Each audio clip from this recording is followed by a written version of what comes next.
Bapak Ibu hadirin yang dirahmati Allah Subhanahu wa taala. Nabi sudah meninggal 14 abad yang lalu. Kita tidak lagi hidup di zaman Nabi. Kita tidak bertemu dengan Nabi. Tapi hebatnya walaupun kita tidak bertemu dengan Nabi, tapi kita cinta dengan Nabi, kita sangat beriman kepada Nabi.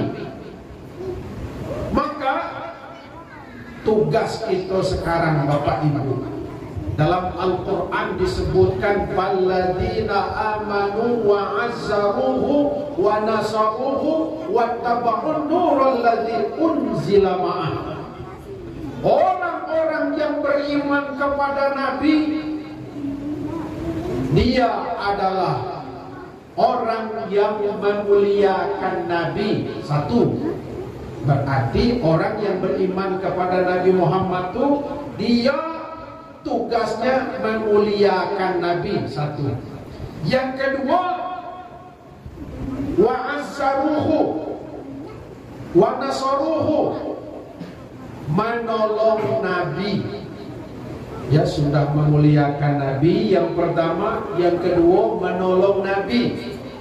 Yang ketiga, wattaba'un nural ladzi unzila ma'ah, mengikuti apa-apa yang diajarkan oleh Nabi dalam Al-Quran. Tiga tugas itu sekarang ini. Pertama, memuliakan Nabi. Nah, sekarang Nabi-nya udah ada depan kita nih. Ada?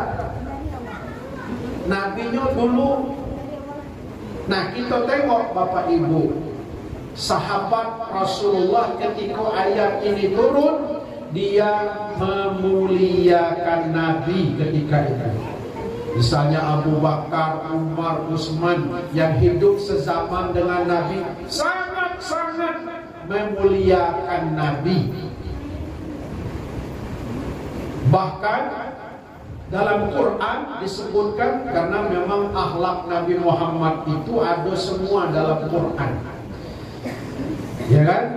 Ya ayyuhalladzina amanu la tuqaddimu baina yadayillah. Wahai orang yang beriman, janganlah kamu mendahului Rasulullah. Nah, sahabat ketika itu saya baca dalam Sirah Nabawi, ada bukunya. Kalau berjalan tidak mendahului Nabi, Nabi paling depan, tidak mau mendahului Nabi. Kalau makan, Nabi yang dipersilahkan duluan. Kalau bercakap, tidak mau orang memotong cakap Nabi. Itu sahabat dulu, sangat memuliakan Nabi. Itu. Bahkan ibu-ibu, saking sahabat itu memuliakan Nabi, sampai-sampai ya Bu ya, ada cerita namanya Ummu Sulaim. Ummu Sulaim ini nenek-nenek. Pada suatu hari Nabi datanglah ke rumah Ummu Sulaim. Cuaca di luar panas. Taulah Arab Mekah Saudi itu panas. Kemudian Ummu Sulaim, Nabi ini masuk ke dalam rumahnya, kemudian ngobrol dengan anak Ummu Sulaim yang bernama Zaid bin Harisah, Anas bin Malik. Anas bin Malik ngobrol Nabi, sambil ngobrol, cuaca panas, Nabi berbaring, lalu Nabi tidur di situ. Tidur. Saking panasnya cuaca, tertidurlah Nabi.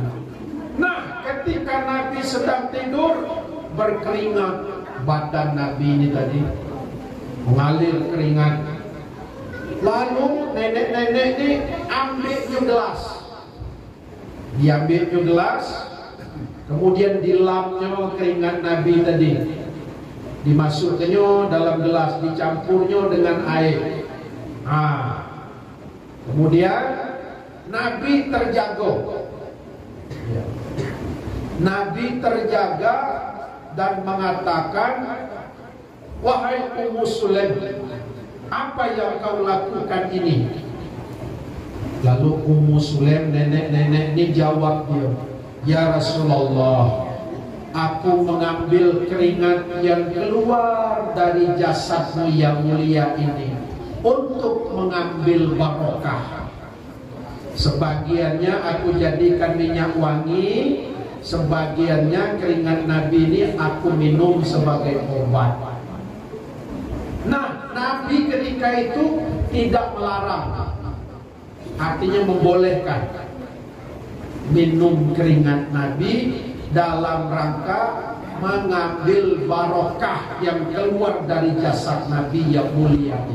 Begitu sahabat-sahabat dulu memuliakan Nabi. Itu. Kalau nak coba-coba besok pagi ya dah. Laki kita balik dari pasar, dari mana-mana, dia tidur, berkeringat, ambil gelas, tampung bawa keleknya, minum, insya Allah mencerah. Nak sambungkan dengan Nabi, manalah Nabi itu memang harum keringatnya, ya, harum itu, ya kan? Nah, ibu tidak usah minum keringat laki, tidak usah, ya Bu ya. Lalu apa yang dilakukan untuk mengambil barokah kepada suami? Nah, di dalam Islam diajarkan, apa kata Nabi? Al-barakatu ma'abil akabir. Keberkahan itu ada pada orang yang lebih tua. Di mana? Di tangannya. Maka rajin-rajinlah kita mencium tangan orang tua kita. Tuh anak-anak, mencium tangan orang tua kita itu mendapat barokah. Apa itu berkah? Bertambah kebaikan kita. Tidak tangan orang tua, mak ayah kita tak mau kita cium. Sekalinya tangan pejabat berebut nak cium tangan pejabat. Padahal pejabat tu belum tentu bersih, ya kan? Entah dia korupsi tak apa lah. Malah kita cium tangannya. Ada artis datang, rame-rame cium tangan artis. Ustaz datang tak perlu cium tangannya. Apalagi laki, cium tangan laki dan nak. Padahal di tangan laki itulah ada barokah. Apa itu? Surga, ibu-ibu. Kalau di ibu, di bawah telapak kaki ibu. Kalau bapak, di tangannya itulah ada keberkahan. Jadi balik nih kaget, Bu. Cium tangan laki kita habis sholat, cium tangan laki kita. Jangan cium tangan laki orang lain. Kita tangan pejabat rajin dia ciumnya. Jelas tuh.